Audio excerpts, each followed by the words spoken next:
Hi everyone, it's Bobbi here. I just wanted to pop by with a few little tips and tricks that you can use to support your kids during this challenging time that we're going through.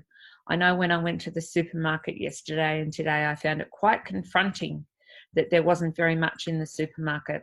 I was actually really pleased to see that there weren't very many kids there actually, and if at all possible, I would really encourage you not to take your kids to the supermarket at the moment. I was a little bit freaked out, I must say. Now, what can we do to support our kids? I think number one is look after yourself. Are you eating properly, sleeping properly? Are you drinking enough water, getting enough exercise, having enough social contact by phone and by Skype and that sort of thing if you're not getting out of the house and you're self-isolating, or you're just noticing that the things that you would normally go to that would support you aren't on anymore, or for a while anyway. I think it's really, really important that you stay current on the latest information and that you're really well informed about the virus situation. Try not to do too much scaremongering and get caught up in the scaremongering that's on Facebook and some of the social media stuff going on. Make sure you're hitting the credible, like big health websites and the Australian health websites, looking at MyGov, at the NDIA, and those sorts of places for your current information, and make sure that what you're getting is correct. Tonight at dinner, I actually asked our young man what he knew about COVID-19 and the coronavirus, and I was actually really quite surprised with some of the things that he had to say. And we were actually able to correct some misinformation that he had and to allay some of his fears. If we hadn't have asked that question, we wouldn't have known what was going through his head.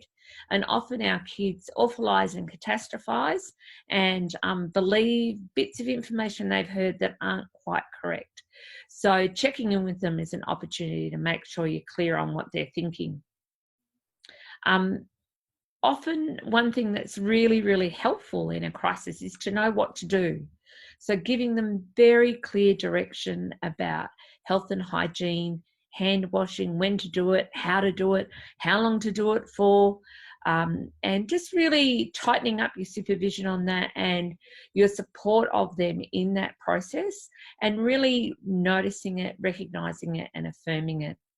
Just being really careful to reassure them that you've got this, that they'll have their medicine, and that they'll always have something to eat and they'll have food.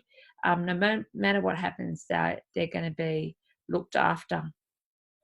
I'd really encourage you to increase your family time at this time, whether it's having a meal at the table together, or if that's not something you used to, just having dessert together a couple of times a week might be a great place to start. And maybe going for a walk or doing a board game or just hanging out together as a family, particularly at this time, as that provides opportunities for incidental conversations to occur that can be really, really helpful. And last but not least, remind them to use their big feeling management strategies. So their 4-7-8 breathing, toe wiggles, going for a walk, getting a hug, going and reading a book, all those things that work for them. If they're not sure what to do and you're not sure how to support them, don't forget that you can always give us a ring at the clinic. You can contact Kids Helpline. You can talk to your GP or paediatrician. Go to your local community health centre or call Kids Helpline. Look, I hope you're doing okay with it all, and as things unfold, I'll pop back and do some more little clips with some different ideas, and we'll just see how we're going and we'll hang in there together.